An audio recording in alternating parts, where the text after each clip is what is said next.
Eu sou Fernanda Santana e começa agora o Podcast, o podcast da Rádio Costa do Sol, com patrocínio da Angelus Home Center e da Prolagos. Hoje estamos recebendo um talento que nasceu e floresceu aqui em Araruama. Matheus Lacerda, mais conhecido como Black Lacerda. É um dançarino campeão brasileiro de hip hop e um verdadeiro representante da potência artística na nossa cidade. Ele vem contar pra gente um pouco da sua trajetória, desafios e expectativas para o futuro. Seja muito bem-vindo ao nosso podcast, Black. Agradeço a oportunidade de estar aqui, né? Agradeço, para mim é uma honra imensa estar aqui com vocês, né? Eu acompanho bastante a rádio, né? E é massa para mim. Agradeço. Black, eu queria que você começasse contando um pouco da sua infância aqui em Araruama. O que você gostava de fazer, onde é que você costumava brincar, onde você estudou? Então, eu comecei ali na minha infância ali no bairro Fazendinha, né? Eu morava na casa dos meus avós ali. E logo em seguida, né, eu fui morar em Morro Grande. E dali eu fiquei toda a minha infância, né?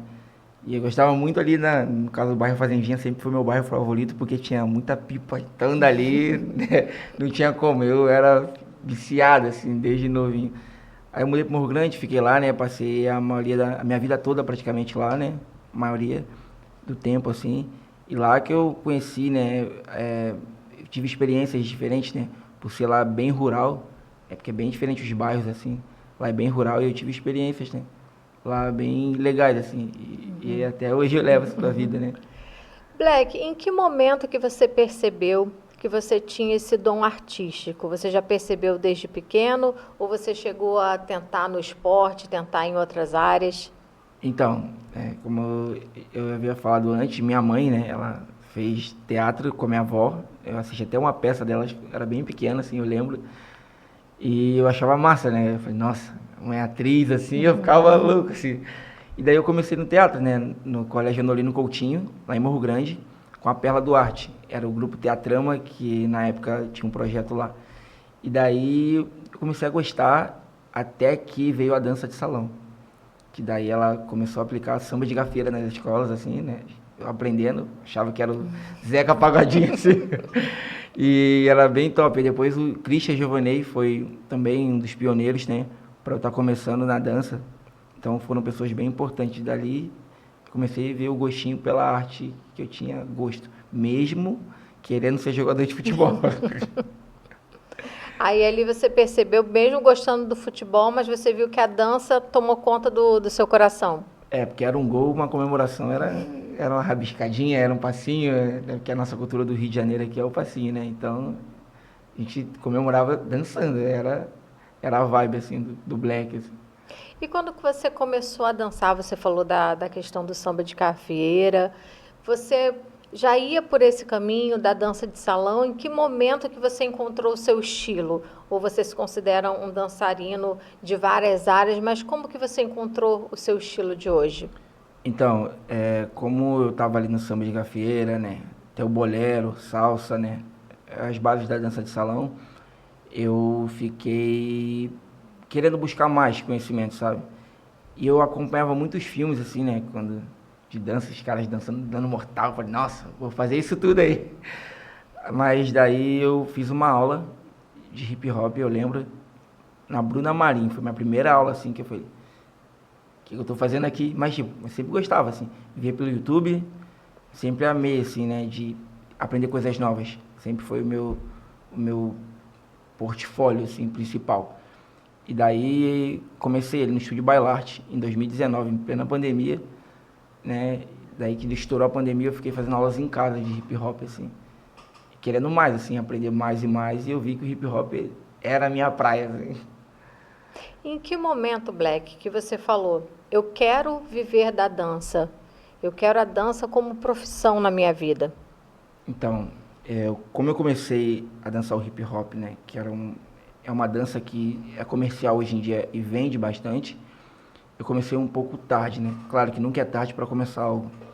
Só que eu comecei um pouco assim, 21 anos eu ficava pensando, falei, nossa, será que eu devo, será que eu não devo? E foram muitas incertezas, né, baseado em muita cobrança familiar, e eu achava que não estava apto para aquilo. Só que, né, eu tive pessoas incríveis na minha vida que sempre me incentivaram a estar acreditando em mim. E eu falei, em 2021, eu estava com 24 anos, eu falei, não, agora é minha hora, agora eu vou partir. Foi daí que houve essa mudança de estado, né? Aí nesse momento você falou e você foi para onde? Buscar um treinamento mais especializado? Então, daí eu, ali na pandemia, as redes sociais, né, elas ganharam muita visibilidade, né? Então ficou muito em alta as redes sociais. E daí a gente não podendo sair. E eu ali sempre acompanhando as redes sociais, TikTok foi uma delas. E eu vi um grupo de dança que eu já gostava, né? Porque ali apareceu num programa de televisão. E daí eu fiquei, nossa, que top. Só que daí esse grupo voltou assim no TikTok com tanta força. Eu falei, nossa, eu quero dançar com eles. E eu botei isso na minha cabeça e eu fiquei alimentando isso. Aí em plena pandemia, em 2021, eu viajei para lá. Fiz uma vaquinha na cidade, consegui o dinheiro em uma semana para ir para lá. Fui. Na cara e na coragem, não sabia nem andar de avião. O medo nunca tinha saído assim sozinho para outro estado. E daí eu fui, fiz o workshop lá. Foram 5 dias intensos de dança. Mesmo não me movendo direito, né? Bem enferrujado, né? Bem primário nessa questão de danças urbanas. Daí eu falei assim, não, eu vou voltar para cá. Isso já lá em Joinville, Santa Catarina. Não, foi em Itajaí. Foi em Itajaí ali que eu fiquei, né? E ali nessa cidade, esse grupo é bem forte na cidade, né? Ele era bem forte assim. E daí e eu queria visibilidade na arte, né? E eu sentia que ali eu ia agregar muito no meu pessoal e no meu profissional. Então daí eu optei por voltar em julho para morar lá, 16 de julho. Aí foi lá para o Sul. E o Sul tem essa questão dessa tradição, quando a gente fala de escola de dança, né? É muito forte lá, não é? Lá no sul tem grupos grandiosos, assim, em questões de dança, com nomes, né, o Festival de Joinville é um dos maiores, assim, no Brasil e é reconhecido mundialmente, com os festivais mais importantes, assim. E tem muitos grupos de Timbó, até de Itajaí, Curitiba, que são renomados, né, do Rio Grande do Sul também, por serem muito bons, assim, levarem sempre uma proposta boa, né, uma coreografia de peso, né, e eles acabam ganhando muita visibilidade artística, né.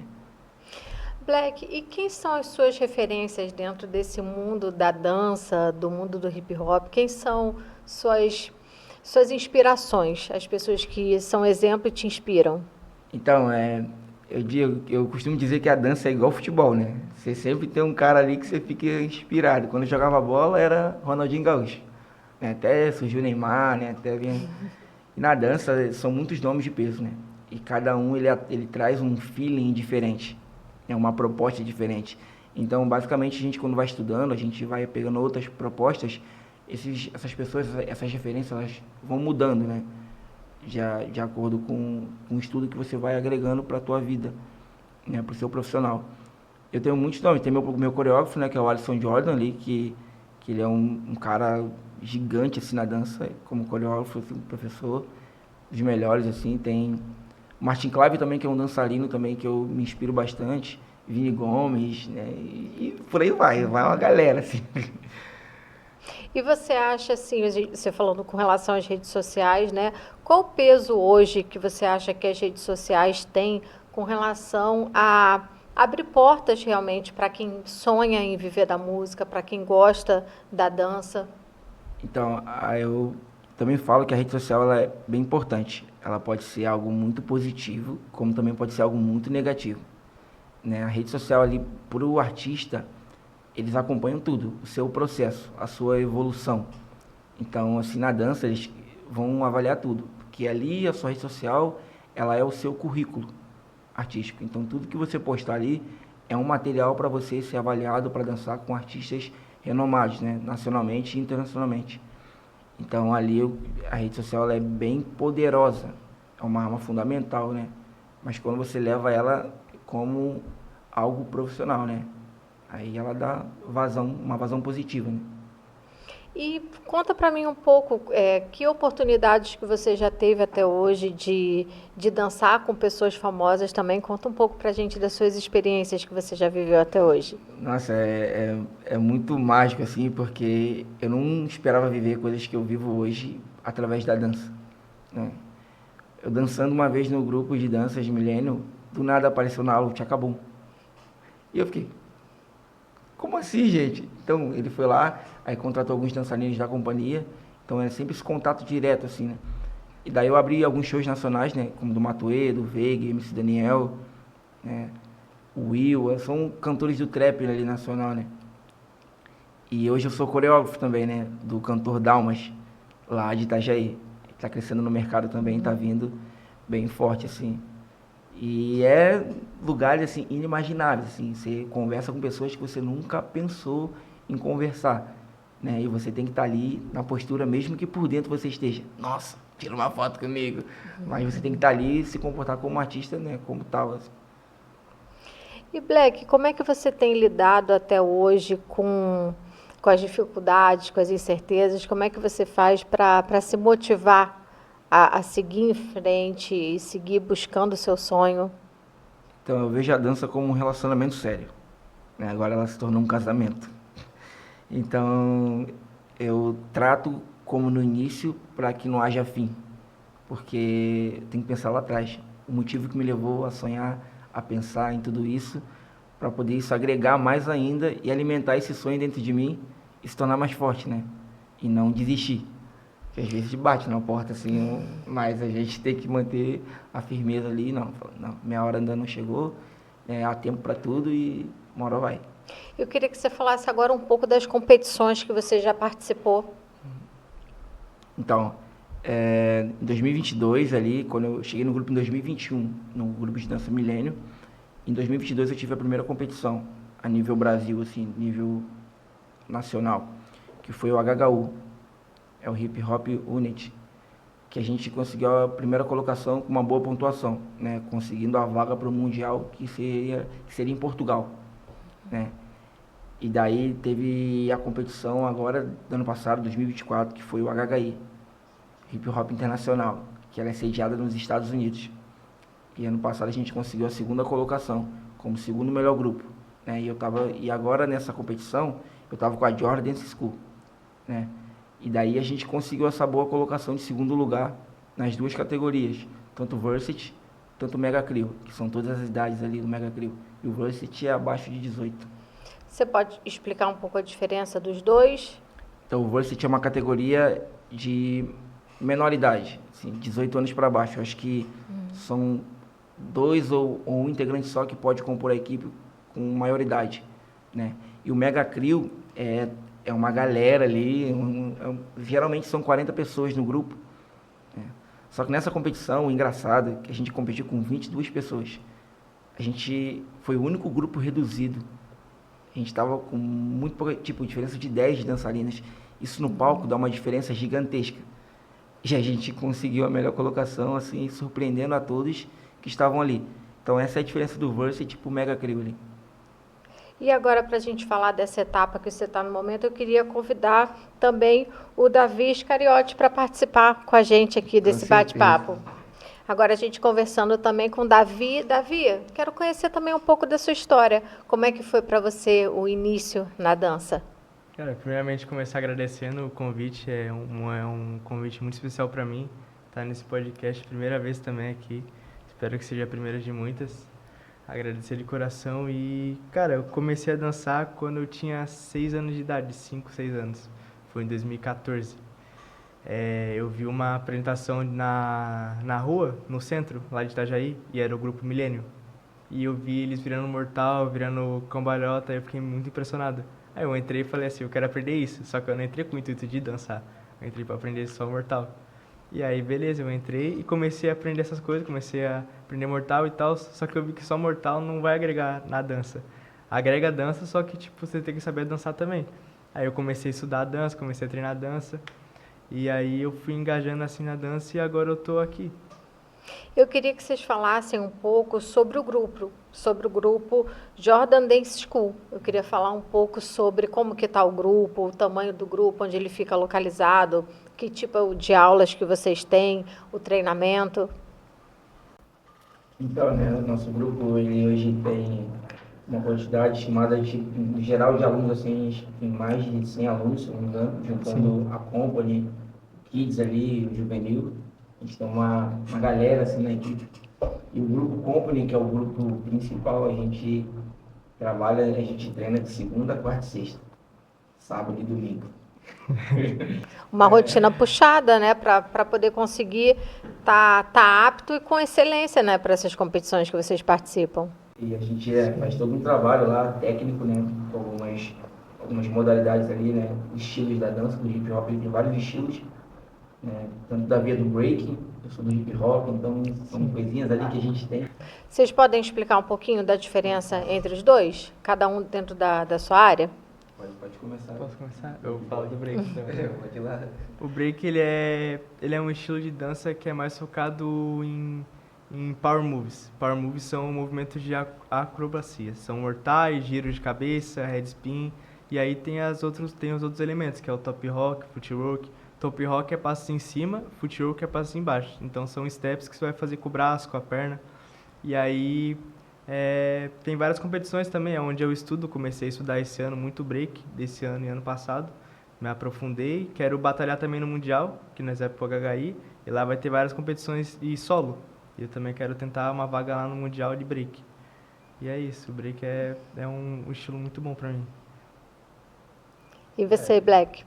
Então, o hip hop ele tá no dia a dia, né? Ele é aquele estilo que você dança de tudo, você pode agregar muitas coisas dentro do hip hop. Porque ele te dá um caminho, mas também esse caminho pode ser bem livre, assim, se você usa muito a tua criatividade, né? Porque a gente, dentro do hip hop, a gente tem um lock, que é mais o trabalho braçal ali, que é tudo, é o estilo mais vovô, né? A roupa social ali, todo jogadão assim. E é um estilo do dia a dia, a gente usa isso pra, né, quase tudo, assim. Praticamente tudo, né? Que a gente pode colocar um balé dentro do hip hop, a gente pode colocar um jazz dentro do hip hop. Então daí ele é um caminho, ele é um campo bem expansivo, né?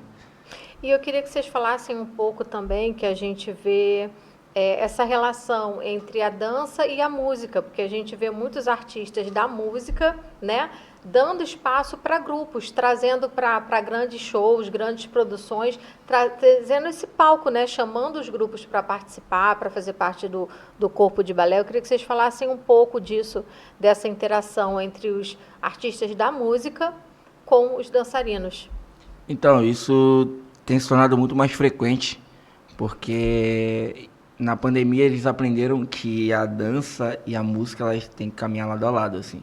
Isso foi tirado à prova. E hoje em dia a gente consegue viralizar uma música com uma dança.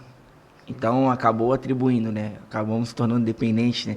Antes que era desvalorização a dança, ela tá se tornando mais valorizada. Isso é muito bom pra gente, assim.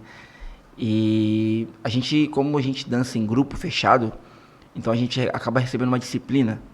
E geralmente essa disciplina ela é muito usada fora para os artistas, né? Porque quando ele quer passar uma proposta, o coreógrafo ele quer passar uma proposta coreográfica, é mais fácil para quem está em grupo, né?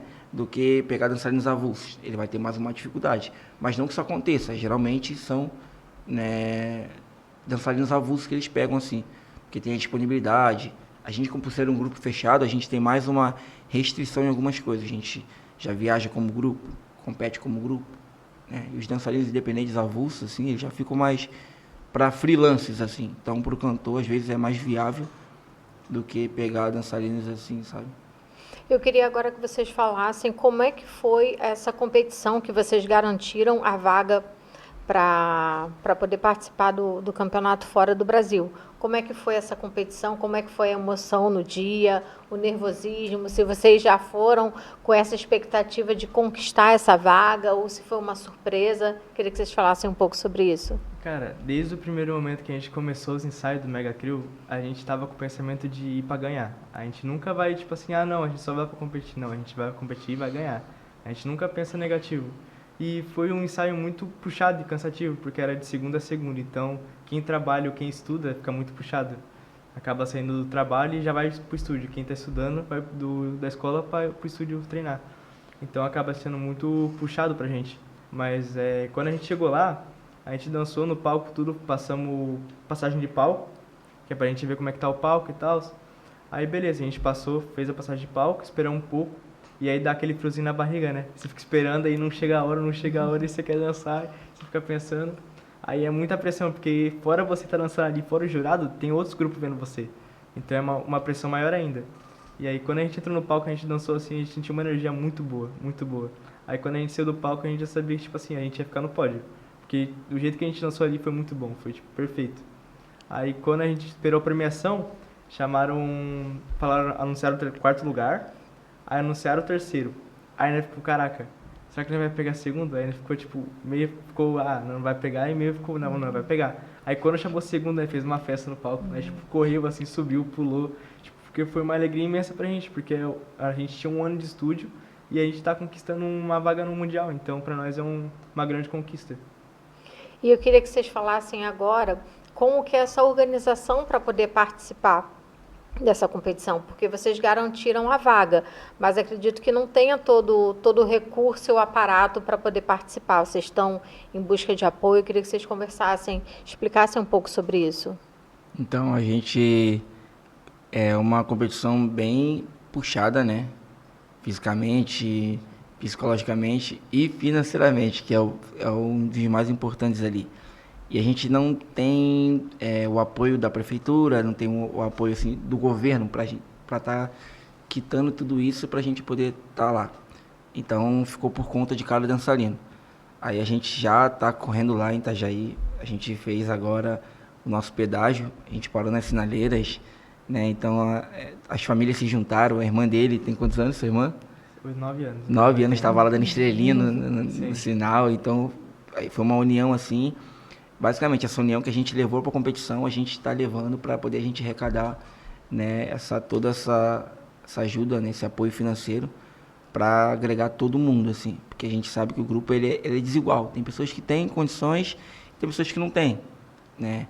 E é outra realidade. Então a gente tá aí movendo. E eu tô aqui na cidade, né? Vim aqui, né, para conseguir apoio, né? E o pessoal já se prontificou, tá ali me dando um caminho, né, que é o importante, né, por ser daqui. Aí ele já é de lá, então daí o pessoal de lá já está se movendo também, daí a gente está se ajudando, que é o mais importante, né. E Black, eu queria que você deixasse algum contato para as pessoas que vão assistir a nossa entrevista e queiram ajudar. Entre em contato pela sua rede social, você quer deixar o telefone. Qual é a melhor forma para as pessoas que querem ajudar entrarem em contato? Então, eu creio que pelo Instagram é mais viável, porque lá, quando eles vão entrar em contato, eles já vão ver ali todo o material, né, e vão saber, né, porque pelo WhatsApp fica um pouco jogado, né, eles não vão ter acesso a todo o currículo profissional ali que eu tenho e também vai ver as postagens do grupo também, então...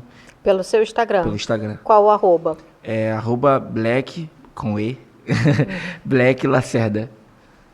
E eu queria agora que vocês contassem um pouco dessa rotina da vida de dançarino. Queria que vocês falassem um pouco de preparação física, de alimentação, se vocês fazem alguma outra atividade física em paralelo com a dança.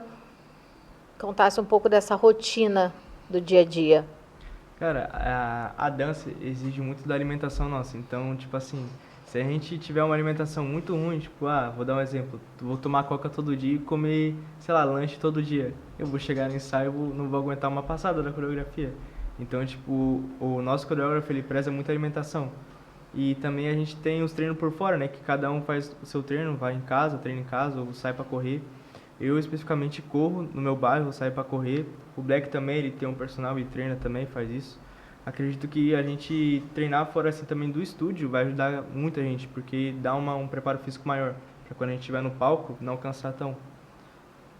E eu queria saber também de vocês, Black, como que vocês cuidam também da saúde mental porque a gente tem toda essa questão da dança, das competições, a questão da competitividade, da relação com os outros colegas, da relação com os dançarinos, dos desafios do dia a dia que enfrenta. Eu queria que vocês falassem um pouco também como é que vocês preparam a mente e o emocional para toda essa maratona de dança. Então, todo ensaio alguém chora. É certo que alguém vai chorar. E a gente vai alimentando muito a positividade, que é o mais importante. E como a gente é artista, a gente trabalha muito com ego. E isso é o nosso maior inimigo. E a Kate, ela é uma das professoras da escola, e ela fala, pezinho no chão. Ela sempre bate nessa tecla, para a gente sempre lembrar das nossas raízes. Porque a gente vai alimentando a nossa mente de uma forma, pés no chão, humildade, a gente vai sempre querendo aprender mais. E vai gerar, você ficar mais obcecado por aprender e ser uma pessoa melhor, né? E automaticamente a mente ali você vai só reformulando coisas boas, né? Porque se a gente se preocupar, acho que isso aqui, vai dar ruim, dá ruim. Porque a nossa mente, se você pensar que tá passando mal, como muitas pessoas, elas pensam, vou passar mal. Ela passa mal porque ela alimenta aquilo na mente dela.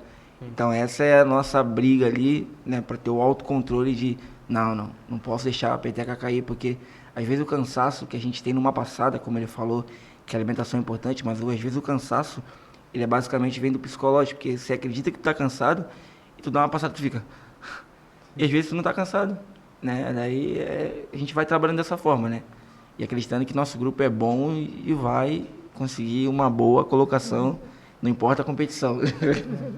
E eu queria que vocês falassem agora um pouco, hoje vocês já conseguem viver da dança, ou vocês conciliam com outras funções, ou dão aula de dança? Como é que vocês organizam hoje com relação ao trabalho? Cara, eu não. Nós dois não conseguimos ainda trabalhar com a dança. A gente quer muito, é o nosso sonho trabalhar só com a dança, mas infelizmente ainda a gente não consegue. Eu trabalho com eventos de animação, eu faço Homem-Aranha, mas. Spider.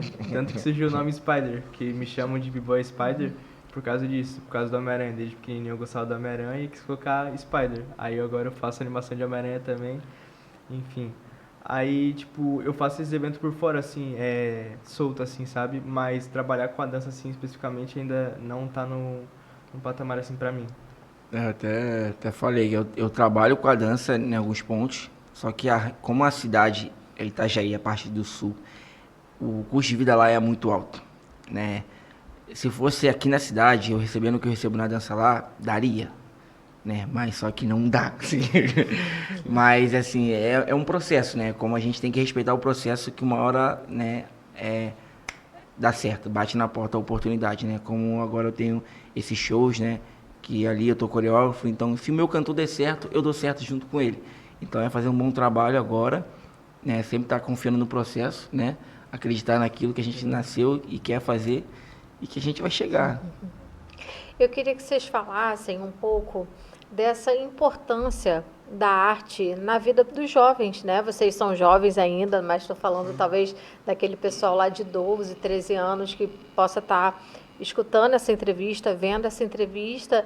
Queria que vocês falassem um pouco sobre isso, a importância da arte, de acreditar nos sonhos e de buscar e de ver como um caminho até, muitas vezes, para não ir por um caminho errado, para não seguir uma curva errada na vida. Puxar esse gancho que você falou de seguir um caminho errado, eu vou puxar o exemplo do break. O break, acredito que ele salvou muitas vidas, tanto no Brooklyn, começou no Brooklyn, no Bronx, e tipo assim, lá, eles, em vez de eles terminar as brigas em guerra, tipo tiro, essas coisas, eles terminavam a briga em batalha de dança. Então acredito que se todo mundo pensasse assim, tipo, vamos terminar essa discussão aqui como uma dança, ia ser, tipo, perfeito o mundo, sabe? Então, tipo, não falando só a dança, tipo, jogar bola, luta, essas coisas assim, sabe? Acredito que a arte ajuda muita pessoa, salva muita pessoa. Tem muita pessoa que, tipo, tava no caminho errado e a dança ajudou. Eu conheço um amigo meu também que, tipo, ele era de uma vida não muito certa e acabou dando errado nisso, só que com o tempo ele aprendeu que isso não era certo e veio pra dança, e deu certo. E agora ele vive da dança, então, tipo, acredito que a arte, ela salva muitas vidas. E aqui na Fazendinha, Eu trabalhei ali num projeto social, Associação São Benedito, pela comunidade Divina Cruz. E ali a gente trabalhava com 80 crianças. A gente tinha esse trabalho artístico com elas, né? Tanto, e o psicológico também, né? Tinha uma psicóloga que trabalhava lá. E a gente fazia o trabalho de prevenção às drogas e gravidez na adolescência. Esse trabalho continua até hoje lá. Eu trabalhei lá por 3 anos, 4 para ser mais exato, que eu fiquei de voluntário e 3 anos trabalhando como funcionário. E lá começou pela luta, né? Daí eu dei aula de teatro lá também, de dança, e daí por aí, assim. E era uma forma de ocupação, né? E como crianças, né? Hoje me mandam mensagem, né? Estão casadas, né? Alunas minhas que estão casadas. E queria fazer uma aula de dança sua, porque eu sinto falta. Engravidaram cedo, né? Mas isso não é uma coisa já... Mas poderiam ter oportunidade de ter planejado melhor. Mas a dança, a arte em si, a música, ela salva vidas, porque eu sou prova viva disso, porque o meu bairro, muitas pessoas que eram próximas a mim tiveram um fim da pior forma possível por não ter uma oportunidade. E um amigo meu, ele, num evento de escola, todo final de ano tinha um show de talentos. E ele fez uma música, que ele falava assim: vou relembrar de um amigo que era como um irmão, seu sangue era paquera. A letra dele era muito massa. E ele perdeu a vida da pior forma possível. E ele era, para mim, um grande artista, que hoje poderia ser um músico. Então, às vezes a gente pega escolhas erradas pela falta de oportunidade. Então, por isso que às vezes parece demorar, parece às vezes tudo está desandando, mas é o processo que faz parte. Então, a arte, independente do que você escolha assim para sua vida, é uma arte, né? O dom de tratar alguém é uma arte, o dom de você aconselhar alguém é uma arte. Então, tudo é uma arte, a vida é uma arte, né? E nessa trajetória de vocês, nesse caminho, vocês já passaram por alguma situação, por exemplo, de preconceito com relação à dança? Porque quando a gente fala, né, com relação à música, à arte, pintura, artesanato, a gente tem muito também a questão do preconceito, né, de acharem que só a música clássica é música, que o funk não é música, que o funk não é arte. Da mesma forma com relação à dança. Vocês já passaram por algum momento de preconceito com relação à marginalização do hip hop, alguma coisa nesse sentido? Porque o dançarino de hip hop, ele já tem fama de baderneiro. Essa é a definição. Porque o clássico, eles têm aquela formalidade, né? Um exemplo, o balé clássico é aquela toda formalidade. Você tem que se arrumar para fazer aula. Na danças urbanas, a gente, quanto mais bagunçado tá, mais top a gente tá. Quanto mais largado a gente tá bonito. Então, eu já passei por uma situação assim, né, num palco uma vez, né? Que sempre que nessa casa de show iam mulheres dançar. Nesse dia foi diferente, foi eu e mais um companheiro de balé. E as pessoas que ali estavam pediram pra gente descer do palco, porque eles queriam que fosse do sexo feminino. Então ficou uma coisa muito... né? E o dono da casa pedindo pra gente sair do palco e tal. E o cantor manteve o pulso firme assim até o final. Não, eles vão fazer o show comigo, porque eles foram contratados para isso e vão exercer até o final. Então essa, assim, né, graças a Deus foi uma situação, não foi tão, né, tensa, mas graças a Deus a gente resolveu toda a situação. Mas no nosso dia a dia a gente já é bem julgado mais do modo visual, assim, né? Graças a Deus ninguém chegou a dizer nada depois desse episódio. E eles têm aceitado, né? Porque a dança, ela tem sido respeitada. A gente está ganhando nosso lugar. Tanto que nas Olimpíadas ela teve seu espacinho ali. Isso foi muito importante, né? Não era o hip hop, era o break, mas ela faz parte do hip hop. Então ela estava ali, então foi enriquecedor pra gente que está ali, né? Ver aquela galera toda ali, são inspirações dele, que ele acompanha, ele, mano, o Brasil tá na final, mano. Então, tipo, são coisas que a gente vai vendo, assim, e acreditando mais e mais que o nosso lugar a gente vai conseguir, né, de pouco a pouco. E eu queria, então, que vocês reforçassem esse convite para quem quiser apoiar vocês, para que vocês possam estar nessa competição, que você reforçasse esse pedido para o pessoal apoiar, para vocês poderem estar lá representando a gente e trazer mais essa conquista. Verdade, galera de Araruama, região, Brasil, pedir para vocês um apoio, né? Não só para 2 dançarinos aqui que acreditam, mas para mais 38 que estão lá, né? 38, 40, e são pessoas incríveis que sonham em ter essa oportunidade de representar o Brasil.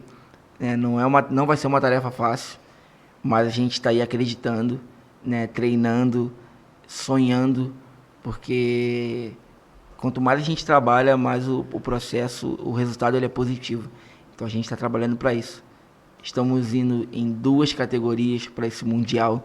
Então a gente vai querer medalha, a gente vai brigar, né? E lá nessa competição vão ter grandes grupos, né? Grandes dançarinos que já dançaram para Rihanna, para Beyoncé. Então são pessoas que estão ali, que vivem disso. Como a gente, né, precisa de tudo isso, do apoio do brasileiro, a gente vai bater no peito, a gente vai levar, é a Copa do Mundo. Então a gente pede encarecidamente para vocês, né? A nossa vaquinha vai estar disponível lá no Instagram da escola, Jordan Dance School, né? Para quem for pesquisar, tá lá a vaquinha, contribua qualquer valor. Tem uns 50 centavos, manda lá que vai dar certo. 1 centavo, mano. Que daí a gente tá aí para brigar e representar o nosso Brasil. Olha, eu quero agradecer muito a participação de vocês aqui no Pod Costa, que um dos principais objetivos do Pod Costa é exatamente esse, é receber os talentos, é receber as pessoas que estão movimentando a cultura na nossa região e como vocês no Brasil e no mundo também. Parabéns pela trajetória de vocês, torço muito por vocês e sempre que tiverem novidade, voltem aqui para contar pra gente. Pode deixar. Eu agradeço o convite, né? Agradeço ali a oportunidade de estar aqui. É a minha primeira vez, eu sempre sonhei em estar num podcast para contar sobre a minha história, para as pessoas saberem quem eu sou. E isso, agradeço a oportunidade. E como ele falou, né? Tomara que seja a primeira de muitas. A gente está aqui contando como foi lá, né? A gente vai conseguir uma boa colocação. E é isso, agradeço de paixão. Quero agradecer também de volta, né? Porque para mim é uma oportunidade única, também é a minha primeira vez no podcast, então eu tô sem palavras, até agora eu tô sem acreditar que eu tô aqui. E é isso, agradecer e falar que a gente vai voltar para falar como foi a nossa ida pro Mundial. Não, com certeza. Se Deus quiser, a gente vai voltar com as medalhas também. Parabéns, meninos. E vocês fiquem ligados que toda semana tem episódio novo do Pod Costa com patrocínio da Prolagos e da Angelus Home Center. Até o próximo episódio.